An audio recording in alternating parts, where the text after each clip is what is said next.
પ્રધાન અટલ બિહારી વાજપેયીને આજે ભારત રત્ન મળી રહ્યો છે ત્યારે અમદાવાદમાં રહેતા વાજપેયીના પરિવારજનોએ આજના દિવસને પરિવાર માટે યાદગાર ગણાવ્યો। અટલજીની ભત્રીજી, ભત્રીજા, વહુ અને ભત્રીજીઓ સહિતના ઘરના સભ્યોએ મોં મીઠું કરી ખુશી વ્યક્ત કરી હતી। તેમણે અટલજી સાથેના ફોટોગ્રાફ્સ જોઈને ભૂતકાળની યાદો તાજી કરી। જોકે તેમને એ વાતનો ગમ હતો કે અટલજીને જો વહેલો ભારત રત્ન મળ્યો હોત તો તેઓ પોતે સામે ચાલીને તેને સ્વીકારી શક્યા હોત। રાષ્ટ્રપતિજી પોતે એમની ઘેર જઈને આપે છે, બહુ ગર્વની વાત છે। એટલે બહુ ખુશી થાય છે અમને કે આટલું મોટું સન્માન એમને મળ્યું છે। અચ્છા, આજે કઈ રીતે સેલિબ્રેશન કરવાના છો? આજે જેટલા પણ મીડિયાવાળા, જેટલા જે પાર્ટીવાળા જે છે એ બધા આવ્યા તો પેડા ખવડાવીને અમે સેલિબ્રેશન કર્યું છે। તમે કેવી લાગણી અનુભવી રહ્યા છો? અમે વાજપેયી ફેમિલી, વાજપેયી પરિવાર, પૂરા પરિવારના બહુ ખુશીની લાગણી છે।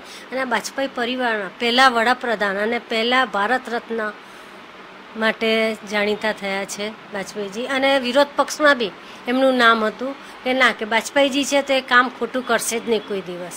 એ બધાના બરાબર જોઈને બરાબર રીતે એ કામ કરતા હતા, સન્માનની રીતે બધાને કામ કરતા હતા। અચ્છા, વાજપેયીજીના એવા કયા ગુણો છે કે જે તમને સૌથી વધુ ગમે છે?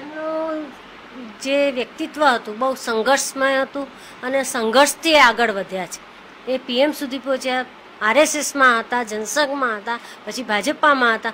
બધી રીતે સંઘર્ષ કરીને અને મહેનત કરીને આગળ આવ્યા છે અને વડાપ્રધાન પદ સુધી પહોંચ્યા છે। અને વિરોધ પક્ષવાળા બી એમને સન્માન આપતા હતા અને આજે બી એમને સન્માન આપે છે। જ્યારે ભારત રત્ન એમને આપવામાં આવ્યા છે તો વિરોધ પક્ષવાળાએ બી એમનો વિરોધ કર્યો નથી।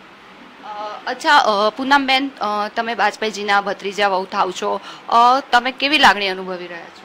મને તો બહુ હર્ષની લાગણી અનુભવું છું કે હું વાજપેયી પરિવારનો હિસ્સા છું અને વાજપેયીજીને ભારત રત્ન અને હું ભારત સરકારને પર એમના માટે અભિનંદન આપું છું કે વાજપેયીજીને યાદ કર્યા। અચ્છા, તમે વાજપેયીજીને છેલ્લે ક્યારે મળ્યા હતા અને કયા ગુણો તમને સૌથી વધુ ગમે છે? આપણે આમ તો આ વર્ષોથી અત્યારે પથારીમાં છે, આપણે મળતા રહીએ છીએ અને એમના ગુણોમાં તો હું એક વાત કહેવાની છું કે જ્યારે એ વડાપ્રધાન બન્યા હતા 98માં, તો આપણે એમને મળવા ગયા હતા દિલ્હી અને ત્યાં એમને એક પુષ્પગુચ્છ લઈને ગયા હતા। વાજપેયીજી પુષ્પગુચ્છ જોઈને કીધું કે बहुत पैसे आ गए हैं कि तुम इतना खर्चा कर रहे हो, ऐसा है ज़्यादा आ गए हो तो मुझे दे देना। તો આ એમનું વ્યક્તિત્વ એવું હતું અને સીધા, સરળ અને સ્પષ્ટ કહેવાવાળા। અચ્છા, જે વાજપેયીજી છે તેઓએ વડીલ તરીકે તમને માર્ગદર્શન, સલાહ, સૂચન આપ્યું હોય એવું કંઈ તમને યાદ હોય? મને યાદ છે કે જ્યારે હું એમને પગે લાગ્યું, હું પરણાઈને આવી તો એમને કીધું કે ભલે સારું, તમે બીજેપી જોઈન કરી લો, સારું છે અને તમે તમારા કામથી લોકો ઓળખે એવું કરશો। કોઈને બીજાને નામથી નહીં, કામથી ઓળખે તમે એવા કરશો અને હું પર એવા જ પ્રયત્ન કરું છું કે લોકો મારા